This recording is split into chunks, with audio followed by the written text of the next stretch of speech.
하나님의 말씀은 요한복음 1장 45절에서 마지막 절까지 공부합니다.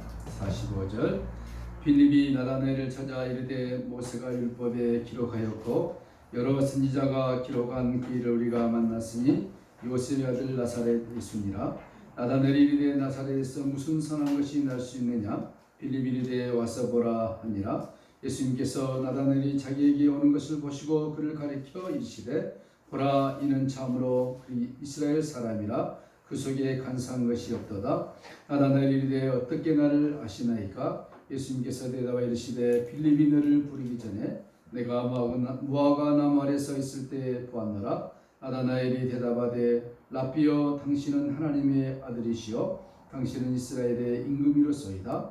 예수님께서 이르시되 내가 너를 무화과 나무 아래서 보았다 함으로 믿느냐? 이보다 더 큰 일을 보리라. 또 이르시되 진실로 진실로 너에게 이르노니 하늘이 열리고 하나님의 사자들이 인자위에 오르락 내리락 하는 것을 보리라 하시니라. 아멘.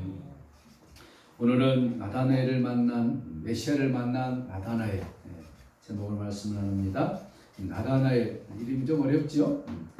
나다나엘은 요한복음에만 등장하는 인물입니다. 그래서 어떤 학자들은 나다나엘이 예수님의 12제자 중 한 사람인 바돌로메일 것이다 라고 추정도 해보죠. 왜냐하면 요한복음 외에 공관복음에서 나오는 예수님의 제자 바돌로메는 사람이 이름이 아니라 바돌로메는 헬라어로 바톨마이에서 바가 무슨 말이냐면 아들이라는 뜻입니다. 이게 톨마이의 아들이라는 뜻이죠. 그런 것이 또 하나 있었죠. 예수님께서 베드로를 볼 때 바요나, 보면 바요나, 요나의 아들, 바요나 시모나, 그때 요나의 아들 시모나, 베드로라 이런 말이죠. 그래서 바돌로메가 표기될 때는 항상 빌립이 등장하죠. 옆에 그걸 봤을 때 이 바돌로메가 예수님의 제자일 것이다 하면서 이 바돌로메가 곧 나다나엘일 것이다 이렇게 추정을 많이 합니다. 자, 그래서 오늘 본문에 보니까 전체 내용을 보면은 빌립이 나다나엘을 찾아갔습니다. 가서 뭐라 그랬냐면은 우리가 율법과 선지자들이 기록한 메시아 나사렛 예수를 만났다는 것입니다. 오늘 간단하게 쓴 문장 같지만 그 당시에 예수님을 볼품없는 청년 예수를 메시아다 라고 말한다는 것은 가히 혁명적인 것입니다. 그죠? 그 누구도 예수라는 사람을 메시아로 본다는 것은 굉장한 거죠. 그죠? 또한 이스라엘 유대인들은 대대적으로 수백 년 동안 구약에 예언되어진 그 메시아를 기다렸던 그런 사상 속에 젖어 있는 그들에게 남만 옷을 입고 자기 앞에 서 있는 그 청년 예수를 메시아다 이렇게 선언한다는 것은 엄청난 일이 아닐 수가 없는 것입니다. 그런데 이 나다나엘이 빌립이 말한 얘기를 듣습니다. 빌립이 나다나엘에게 나다나엘 우리가 메시아를 만났다. 깜짝 서는 소리죠. 그런 얘기의 반응이 뭐냐면 나다나엘이 나사렛에서 무슨 선한 것이 나겠느냐라고 반문하죠. 그 말은 나다나엘도 메시아에 대해서 굉장한 관심을 가지고 연구했던 사람 중에 한 사람인 것을 우리가 볼 수 있습니다. 빌립이 나다나엘에게 우리가 메시아를 만났다. 그러니까 그 청년 예수가 누구냐면 출신이 벌써 누군지를 이 나다나엘이 연구를 한 거예요. 나사렛 예수라 그러는데 무슨 나사렛에서 메시아가 날 수 있느냐 이 말이죠. 이 말은 나다나엘이 율법에 능통했고 그도 역시 메시아를 기다리는 한 사람이었습니다. 나다나엘은 메시아는 미가서에 예언된 대로 어디서 와야 되죠? 유다 베들레헴에서 오게 돼 있죠. 그 미가서 5장 1절 보면은 베들레헴 에브라다야 내게서 이스라엘 왕이 날 것이란 구절을 너무나도 잘 알고 있는 나다나엘이 빌립의 말을 듣고 거절해 버립니다. 야 메시아는 베들레헴에서 태어나지 나사렛에서 안 태어난다 하십니다. 그랬더니 이 빌립이 여기서 지지 않고 뭐라 그럽니까? 와봐라. 우리가 만났다. 네가 와서 직접 확인해봐라. Come and see. 유명한 영어 단어죠. Come and see. 와봐라. 그랬더니 빌립의 요청에 못 이겨서 나다나엘이 한 걸음 두 걸음 뛰어서 그 남루한 옷을 입고 있는 청년 예수 앞에 섰습니다. 나사렛에서 무슨 선한 것이 나겠느냐, 이 말을 빌립에게 했지만 예수님이 이미 그 말을 듣고 있었습니다. 그래서 예수님께서 나다나엘을 보자마자 뭐라 했습니까? 이는 참 이스라엘 사람이라, 그 속에 간사한 것이 없도다. 할렐루야. 여러분이 모두가 이런 음성을 듣기를 축복합니다. 이 사람은 참 이스라엘 사람이다.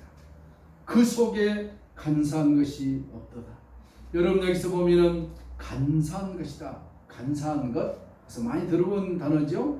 이 단어를 헬라어로 둘로스라고 하는데, 둘로스, 이 속이는 자, 괴계를 부리는 자, 간사한 자 뜻인데, 우리 이 말을 들으면 누가 생각납니까? 구약 창세기에 야곱이 생각나죠. 야곱이 속이는 자, 간사한 자였습니다. 그런데 그 야곱을 하나님께서 어떻게 바꿔줬습니까? 이스라엘로 바꿔준 사건 우리가 너무나 잘 알고 있습니다. 주님은 간사한 자와 이스라엘을 동시에 등장시켜서, 다른 말로 하면은 이 야곱과 이스라엘을 등장시켜서 이 둘을 비교하면서 무엇인가를 지금 우리들에게, 그 당시 있는 그들에게 설명해 주고자 하는 것입니다. 나다나엘 한 사람이 아니라 나다나엘을 통해서 간사한 자와 참 이스라엘이 누군가를 동시에 보여주고 싶은 것이죠. 주님은 지금 나다나엘과 대화를 통해서 육적 이스라엘의 대표인 야곱, 그렇죠? 야곱은 육적 이스라엘의 대표이죠. 그 이름이 바뀐 이후에 이스라엘의 참 이스라엘, 참 영적인 이스라엘인 이 교회에 대해서 지금 말씀해 주고 싶어 하신 것이죠. 교회 그러면은 우리 모두가 포함되어진 구원받은 하나님의 백성들입니다. 자, 나다나엘이 이렇게 깜짝 놀랍니다. 그리고 주님 앞에 묻습니다. 어떻게 나를 아십니까? 어떻게 아십니까? 멍뚱한 대답이죠. 칭찬을 해주면은 감사합니다 해야 되는데, 대뚱 나다나엘 예수님 앞에 어떻게 나를 아십니까? 그 말이죠. 자, 그 말은 무슨 말이냐면은, 지금 나다나엘이 예수님이 말씀하신 말을 이해했다는 것입니다. 너는 참 이스라엘 사람이다. 너에게 간사한 것이 없다 했을 때, 나다나엘이 감사합니다가 아니라 어떻게 나를 알고 있습니까? 이렇게 반문한 것은 이미 나다나엘이 예수님이 말씀하신 바가 무엇인지를 이해하고 있었다는 것입니다. 고수들끼리 좀 통한 것이 있겠죠. 그러니까 예수님이 이렇게 말씀하십니다. 네가 무화과 나무 아래 있을 때 내가 너를 보았다라고 얘기하십니다. 어떻게 나를 아십니까? 라고 나다나엘이 물으니까 예수님이 전혀 지금 그 말에 연결되지 않는 말을 하고 있는 것이죠. 네가 무화과 나무 아래 있을 때 내가 너를 보았다. 이 말을 하자마자 나다나엘이 즉시로 말합니다. 뭐랍니까? 라비여, 선생님이여, 당신은 하나님의 아들이요 이스라엘의 왕이시요 임금입니다. 우리가 뭐 요한복음에 너무 짧은 내용이기 때문에 좀 이해가 안 갈 수 있습니다만은, 이 장면, 예수님과 그 앞에 서 있는 나다나엘, 옆에 있는 빌립과 다른 제자들, 나다나엘과 예수님과의 대화 속에서 이 굉장한 진리를 우리에게 보여주고 있는 것을 볼 수 있죠. 자, 유대 땅에서는 이 무화과 나무가 아주 번성했죠. 무화과 나무라고 하면은 유대 민족을 상징하기도 하고 그랬죠. 예수님이 무화과 나무 비유를 들어서 마태복음 14장에 또 누가복음에 정말 또 얘기를 하고 하시죠. 이 무화과 나무는 유대 민족을 상징하면서 동시에 팔레스타인 지역에 아주 번식했던 나무였고, 이 무화과 나무는 커다란 잎이 있기 때문에 그 밑에서 당시에 랍비들이 사람들을 모아가지고 율법을 교육하거나 강론하고, 또 사람들이 무화과 나무 밑에서 율법을 묵상했다고 합니다.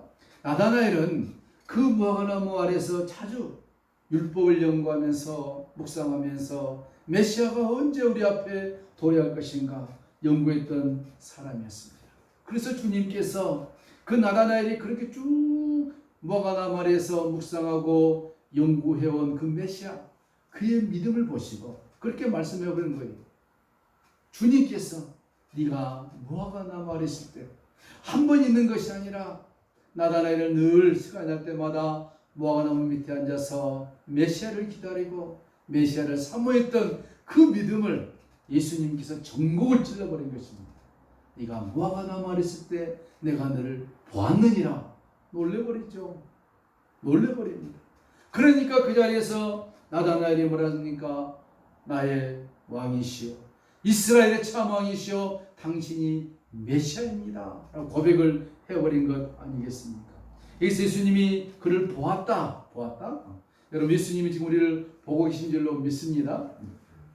이번에 추석을 맞이해서 나훈아 가수가 나와서 대한민국 어게인 하면서 그냥 아주 한 그림 좀 봤는데 전 세계에서 막 그냥 막 환호치지 않습니까?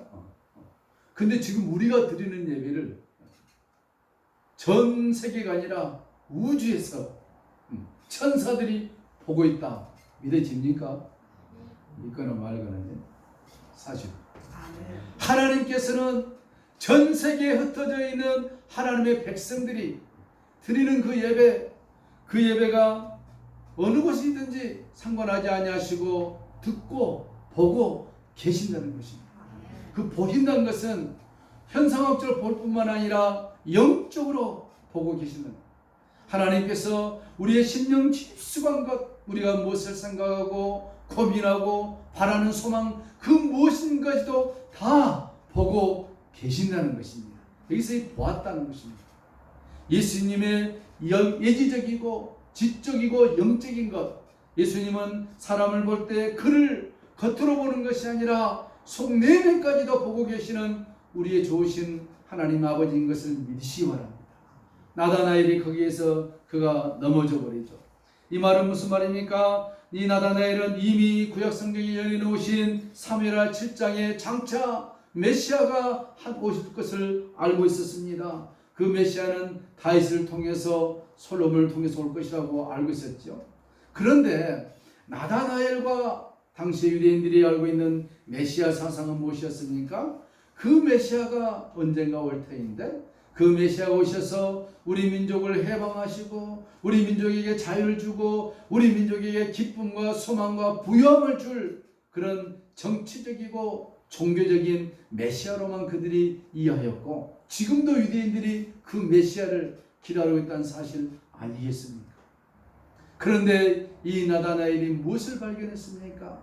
자기가 그 민족들이 기다리던 그 메시아, 민족적 메시아가 아니라 우리 앞에 서 있는 예수가 참으로 하나님의 아들인 것을 그가 보아야 하는 그 관점을 예수님이 지금 나다나엘의 눈을 열어주고 있는 장면을 우리가 볼 수가 있습니다.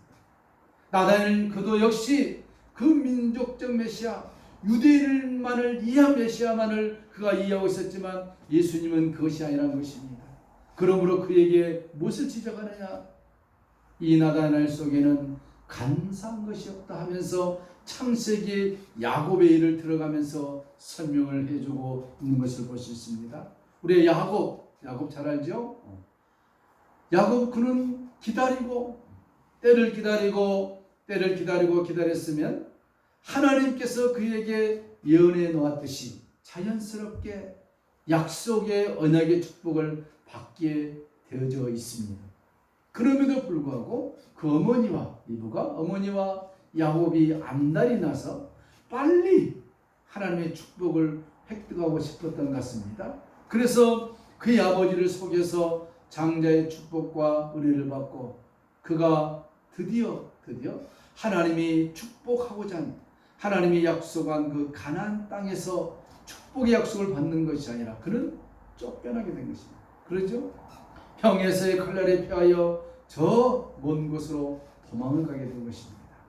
도망가서 그가 어떻게 생활했습니까? 20년 동안 참으로 어려운 삶을 살았습니다.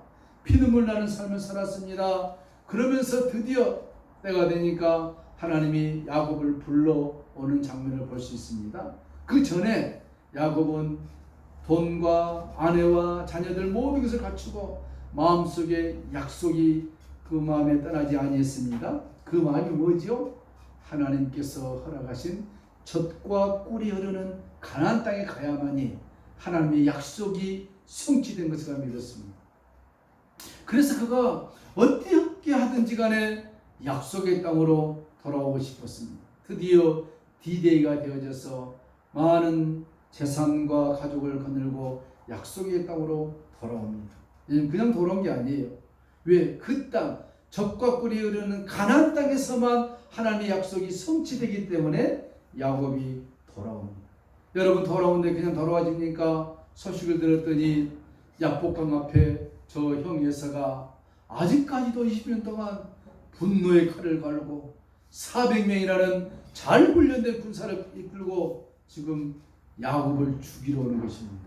이게 영적으로 보면 무슨 얘기냐면은, 우리가 하나님의 약속의 땅에서 복을 받기를 원하는데 에사와 같은 사탄이 우리를 그 땅에 들어오지 못하도록 한다는 것도 우리가 이해할 수 있습니다.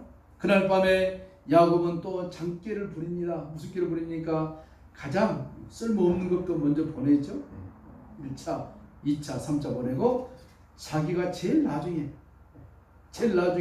야복강을 건너는 그런 계획을 짜고 보냅니다. 다 보내고 난 다음에 그날 밤에 야복강에 홀로 앉아서 하나님 앞에 씨름하는 장면을 우리가 창세기에서 다 볼 수 있었죠. 그 밤에 천사를 하나님 보내서 천사와 함께 씨름하고 있는 모습을 볼 수 있습니다. 말이 씨름이지 못해 싸움이 되겠습니까? 안 되는 거죠. 그러니까 야곱이 마음속에 갖고 있는 간절한 소망이 무엇이냐? 그것을 하나님이 보신 거예요. 뭐죠? 하나님, 나 저 약속의 땅에 들어가야 됩니다. 내가 많은 재산을 이렇게 만들었고 자녀도 있었고 아내도 있었지만 저 약속의 땅에 발을 내딛지 않으면 이 모든 것은 인배인 허살한 것입니다. 영적으로 말하면 우리가 세상에서 많은 부유함을 가졌고 부귀왕성했다 할지라도 약속의 땅 천국에 발을 내딛지 못하면 헛것인 것처럼 야곱이 그 마음이 너무나도 강력합니다. 이걸 하나님이 아시고 천사를 보내서 그날 밤에 야곱과 씨름하는 것이 뭐냐? 우리가 생각하면 무슨 씨름이 자꾸 막 엎어치기 이런 것이 아니라 야곱과 대화를 하는 거예요. 천사, 너 무슨 얘기 했느냐? 성경에 나타나지만 아마 그랬을 것 같아요. 너 왜 그렇게 살았느냐?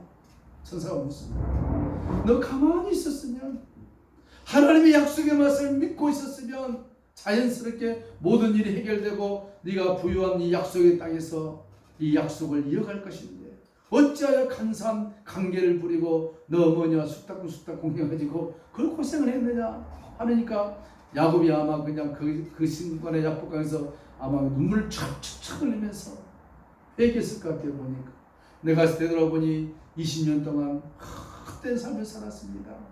하나님의 약속의 말씀을 속히 이루어보려고 했었지만 고생했습니다. 그렇지만 하나님이여 나를 이곳에서 버리지 마시고 나를 한 번만 축복해 주시고 나를 한 번만 도와주셔서 저 약속의 땅에 들어가게 해 주시옵소서.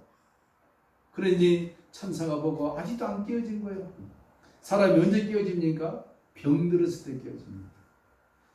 사람이 가장 연약할 때 깨어집니다. 우리가 가장 공부할 때 우리가 다 무너집니다. 우리가 무너질 때 성령께서 임하신 것이죠. 천사가 야곱의 환도뼈를 쳐버립니다. 그 환도뼈가 이골됐다 했습니다. 다리 엉치뼈 쪽을 쳐버린 거죠. 그러니 더 이상 이제 자기 힘으로 설 수 없고 살 수 없는 것 야곱이 깨닫게 된 것입니다. 그럼에도 불구하고 다리를 절면서 떠나려고 하는 천사의 다리를 붙들고 나를 축복해 주시옵소서. 나를 축복하여 주시옵소서. 그때 하나님께서 드디어 야곱을 보고 너의 간사한 것과 모든 것이 다 깨어진 걸 알고 그의 이름을 야곱에서 이스라엘로 바꿔준 사건을 우리가 잘 알 수 있습니다. 그렇죠?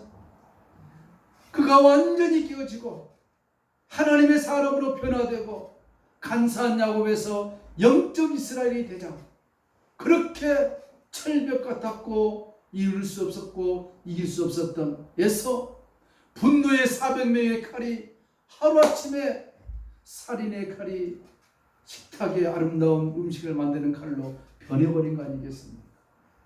에서가 야곱을 만나자 내 아우여 그동안 어떻게 살았느냐 있을 수 없는 일이 변해버린 것입니다. 하나님이 완전히 바꿔버린 것입니다. 여러분 이것이 왜 중요한지 아십니까? 나중에 야곱이 어떻게 반응을 하지 아십니까? 그가 결국은 가나안 땅에서 죽었습니까? 아니지 않습니까? 요셉이 통치하는 저 애굽에 가서 애굽에서 죽었습니다. 좀 아이러니하죠. 약속의 땅인데, 젖과 꿀이 흐르는 가나안 땅이 약속의 땅인데, 이 약속의 땅에서 야곱이 죽어야 되는데 왜 애굽에 가서 죽습니까? 야곱이 깨닫습니다. 뭘 깨닫습니까? 하나님의 약속이 무엇인지 깨닫습니다. 하나님의 약속의 땅, 젖과 꿀이 흐르는 가나안 땅이 무엇인지 깨닫습니다.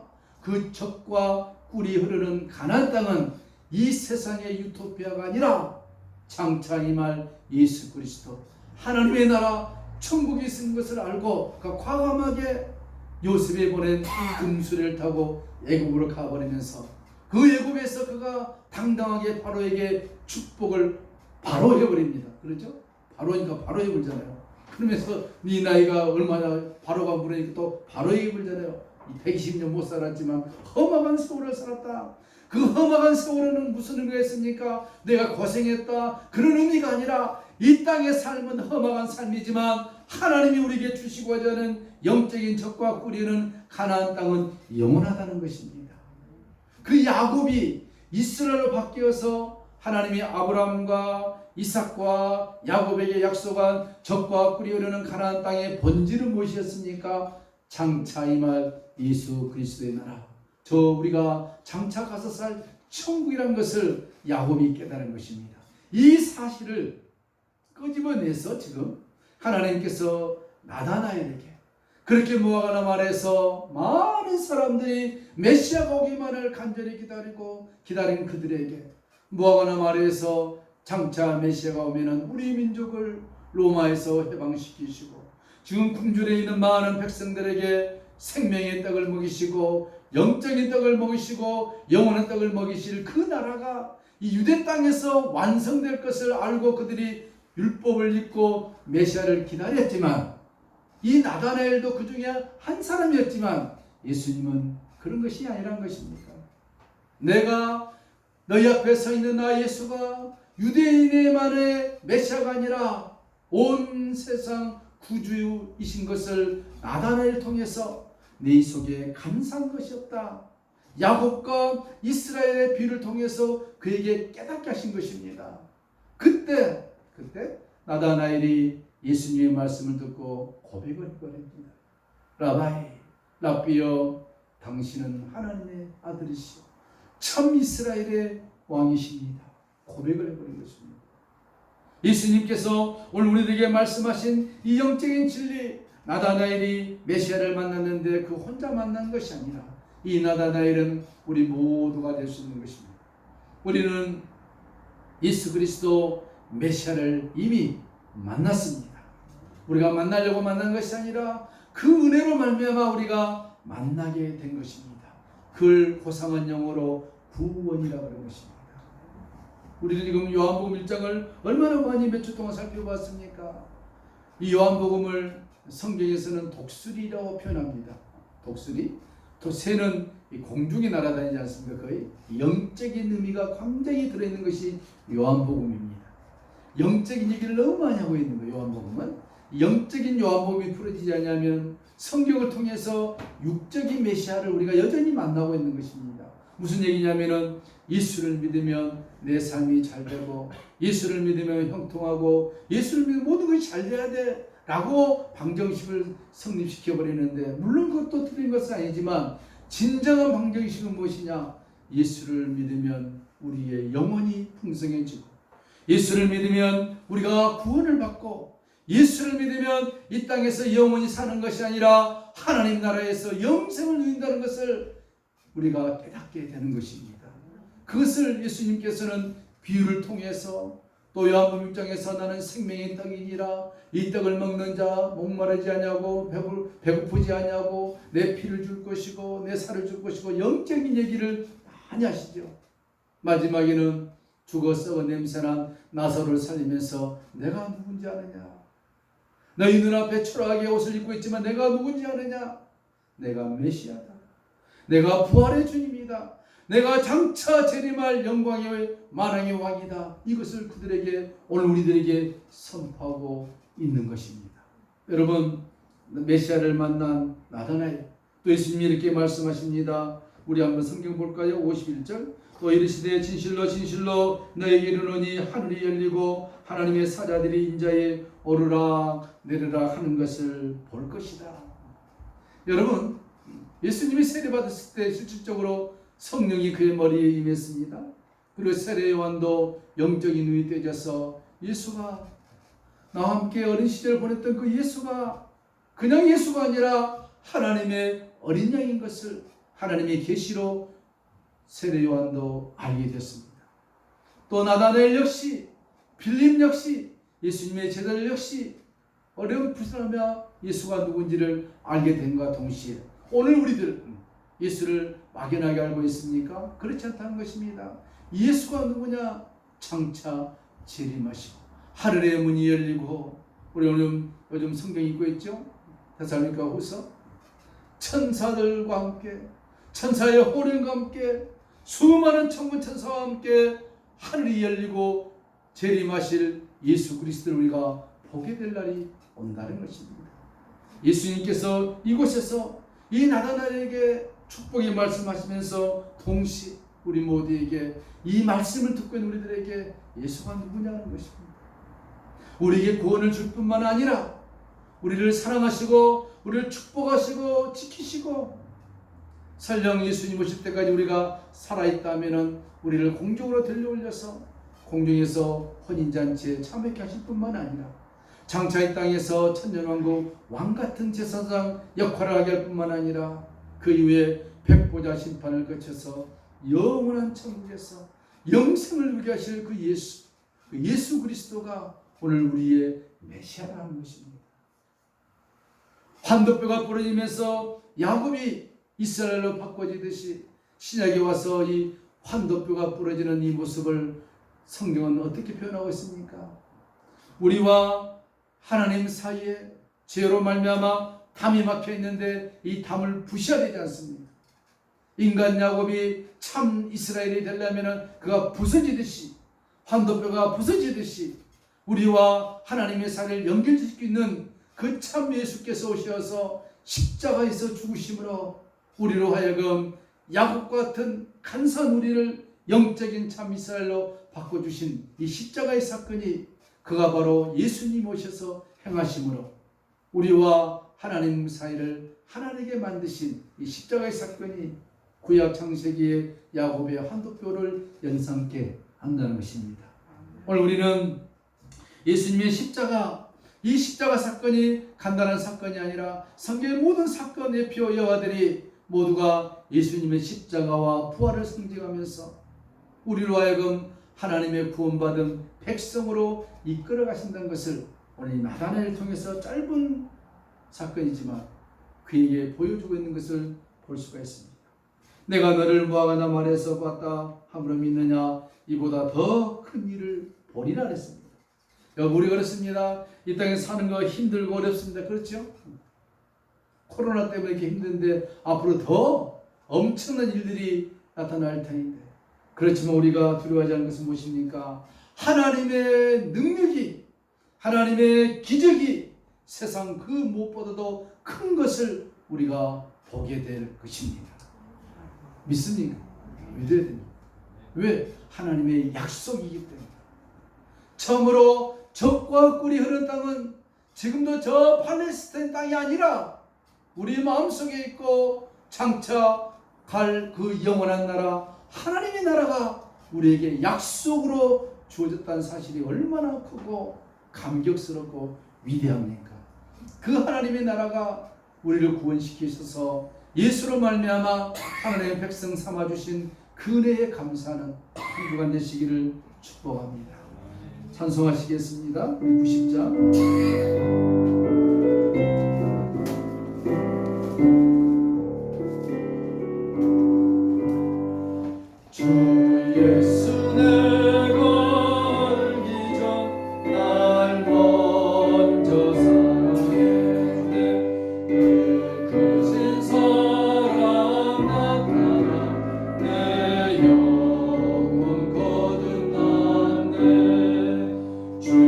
내 맘에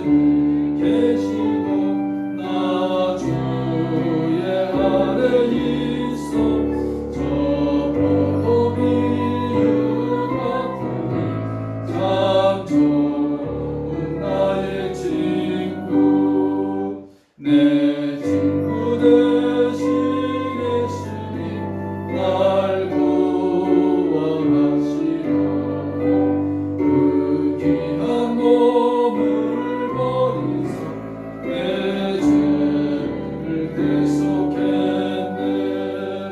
나 주님을 믿으며 그 손을 의지하고 내 몸과 마음을 바쳐서 끝까지 충성하리.